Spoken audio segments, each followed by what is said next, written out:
Bismillahirrahmanirrahim. Assalamualaikum warahmatullahi wabarakatuh. Alhamdulillahi rabbil alamin.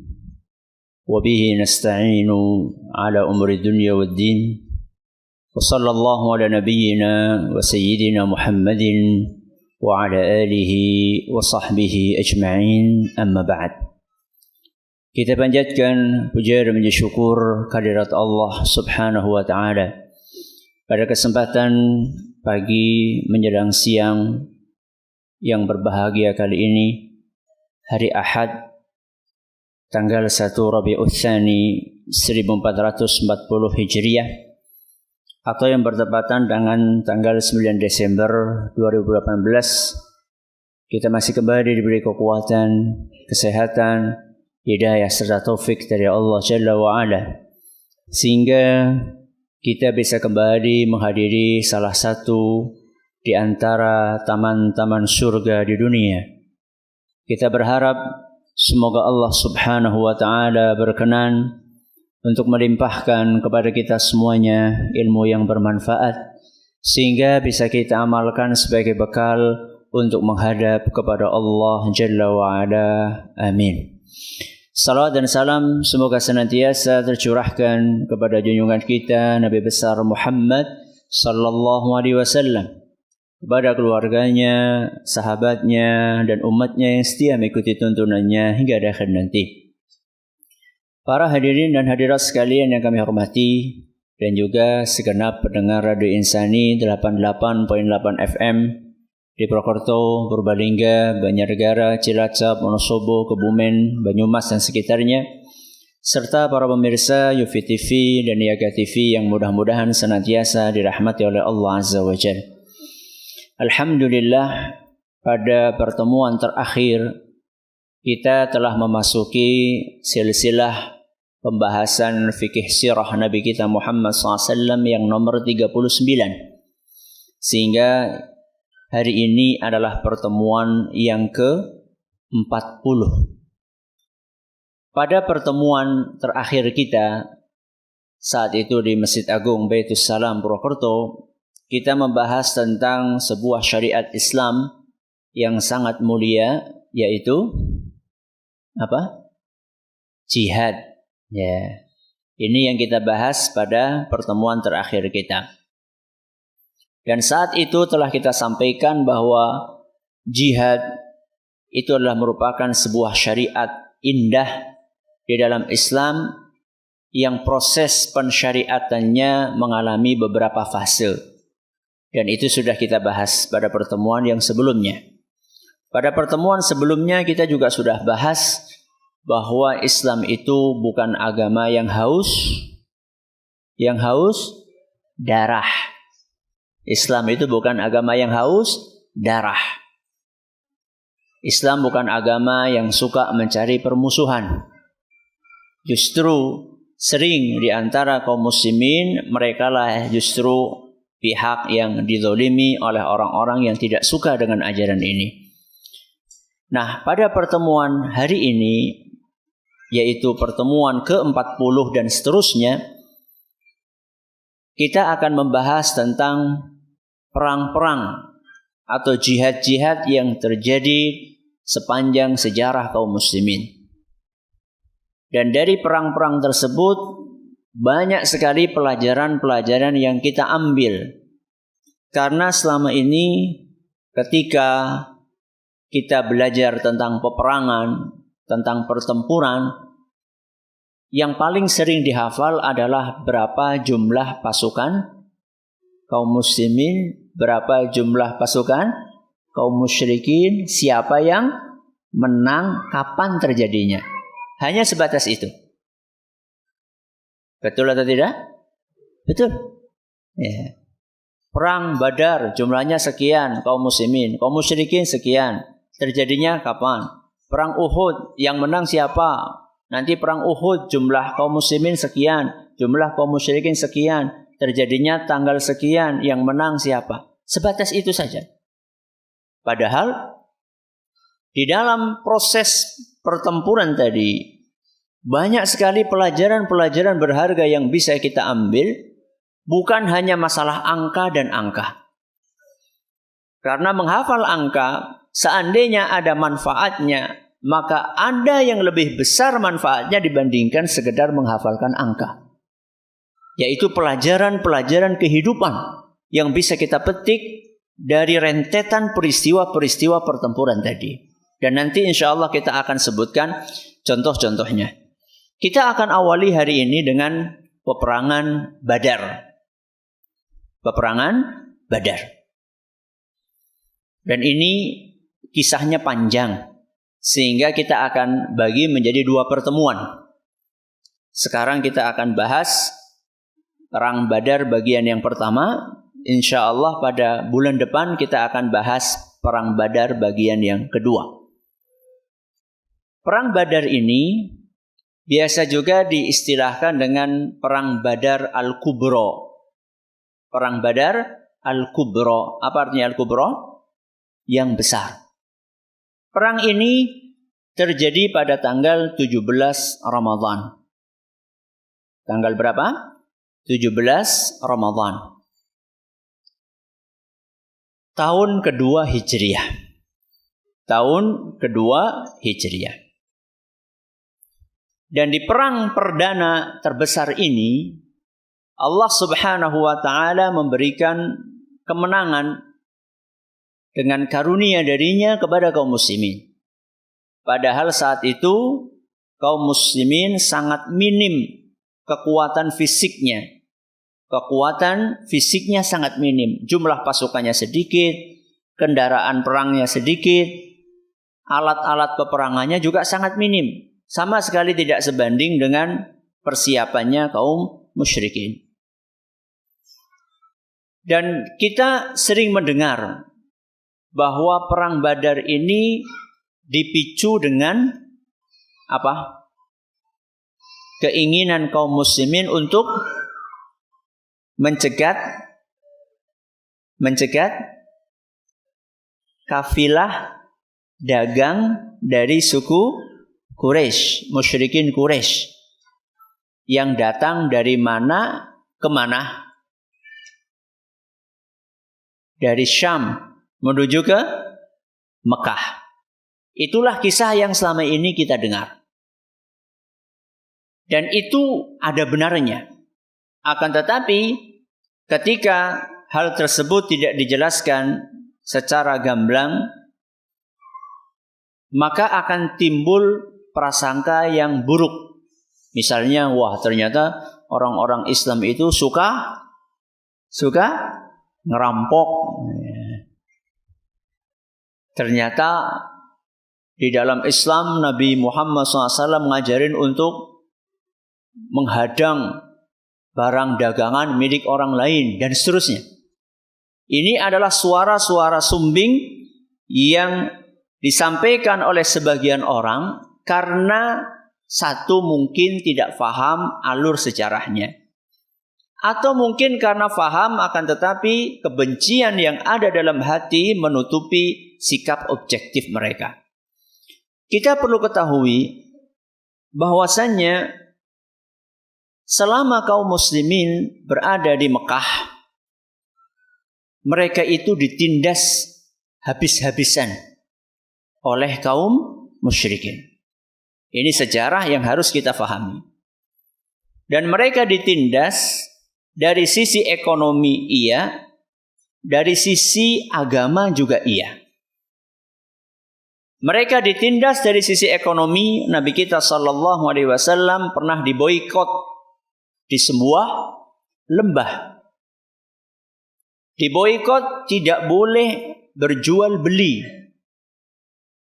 tidak boleh keluar dari lembah tersebut, tidak boleh ada yang masuk ke lembah tersebut. Sehingga mereka dari sisi ekonomi sangat miris keadaannya. Bahkan diceritakan sampai terdengar tangisan-tangisan bayi-bayi yang kelaparan dari lembah tersebut karena tidak ada bahan makanan yang bisa masuk. Ketika ada kaum muslimin yang berhasil menyelinap untuk keluar, untuk membeli makanan di luar, Maka orang-orang yang ada di luar sana mereka mengangkat harga setinggi-tingginya. Sehingga kaum muslimin tidak bisa beli makanan yang tersedia di sana. Apa yang terjadi? Banyak di antara kaum muslimin yang kemudian memakan kulit-kulit pohon. Pohonnya sudah tidak berbuah, yang ada adalah kulitnya. Kulitnya itulah yang dimakan oleh mereka. Bahkan ada di antara mereka ketika sudah tidak ada makanan lagi, sandal yang terbuat dari kulit mereka rebus untuk dimakan. Karena memang tidak ada yang bisa dimakan. Inilah tekanan secara ekonomi yang dilakukan oleh musyrikin Quraisy kepada kaum muslimin.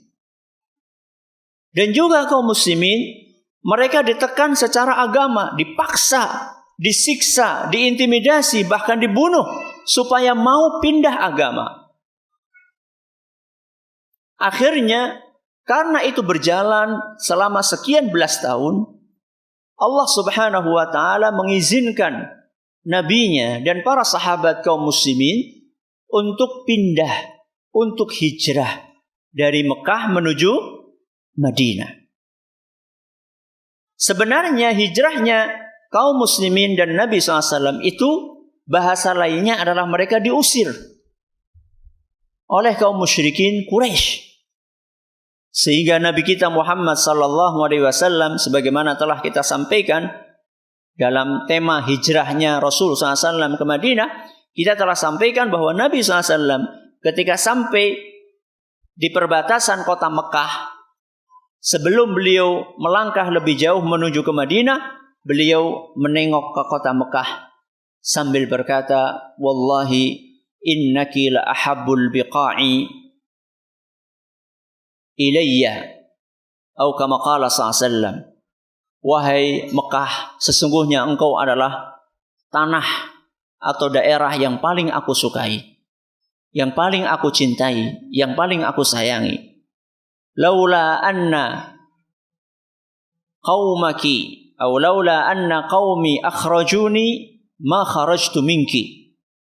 Kalau bukan karena penduduk Mekah yang mengusirku untuk keluar dari kota tersebut, niscaya aku tidak akan pernah meninggalkanmu. Berarti Rasulullah SAW hijrah dari Mekah ke Madinah itu intinya sebenarnya beliau diusir. Dan juga kaum muslimin yang lainnya. Dan yang tragisnya, salah satu hal yang tragis adalah ketika kaum muslimin meninggalkan Mekah, apa yang mereka bawa? Baju yang nempel di tubuh. Makanan secukupnya. Rumah, harta, sawah, kalau ada sawah, kebun, semuanya mereka tinggalkan di Mekah. Dan harta tersebut dirampas oleh orang-orang musyrikin Mekah. Nah, kalau kita tahu alurnya seperti itu, maka kita bisa memahami kenapa kemudian Nabi kita Muhammad sallallahu alaihi wasallam melakukan sebuah rencana untuk mencegat kafilah dagang orang-orang musyrikin Quraisy. Karena selama ini harta-harta kaum muslimin dirampas oleh orang-orang musyrikin Quraisy. Dan selama ini mereka diperangi oleh musyrikin Quraisy.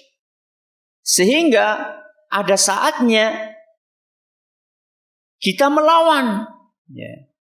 Semut saja ketika tidak sengaja ketindihan, dia akan gigit. Atau semut itu tidak sengaja ketika berada di sini kita kayak gini, tidak sengaja kegencet oleh tangan kita, dia akan menggigit.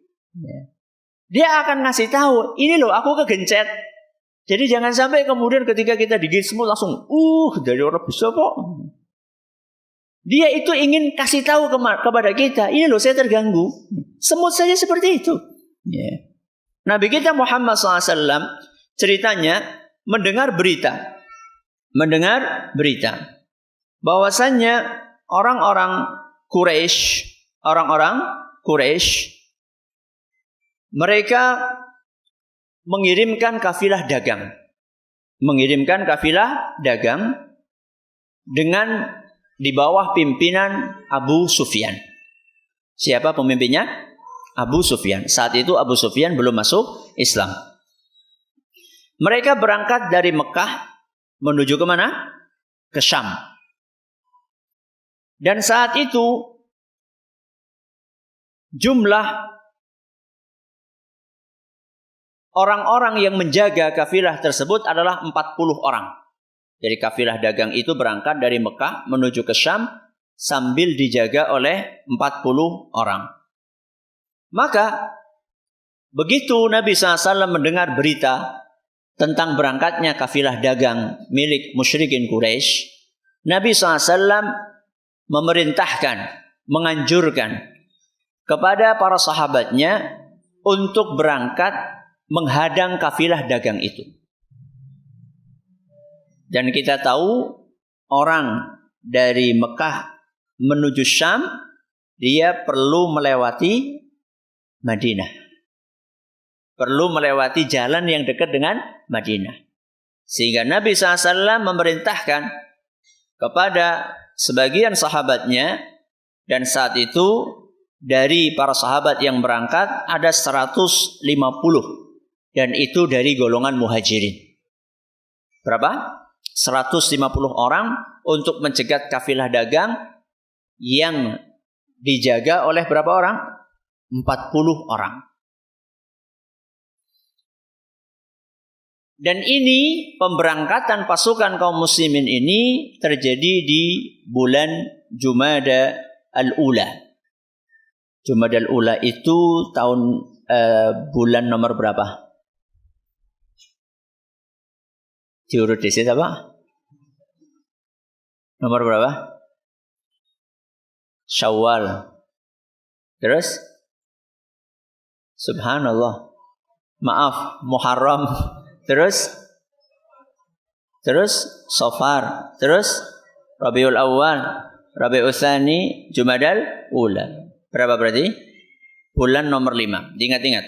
Bulan nomor 5. Tadi perang Badar saya sebutkan di awal tanggal berapa? 17 Ramadan 17 Ramadan tahun kedua Hijriah. Ramadan itu bulan nomor berapa? Nomor? Abdi hitung maning. Ya, habis Jumadal Ula apa? Jumadal Tsaniyah. Habis Jumadal Tsaniyah? Rajab. Habis Rajab? Sya'ban. Habis Sya'ban? Ramadan. Berapa ini? Pintar. Berarti berapa bulan? 4 bulan berikutnya.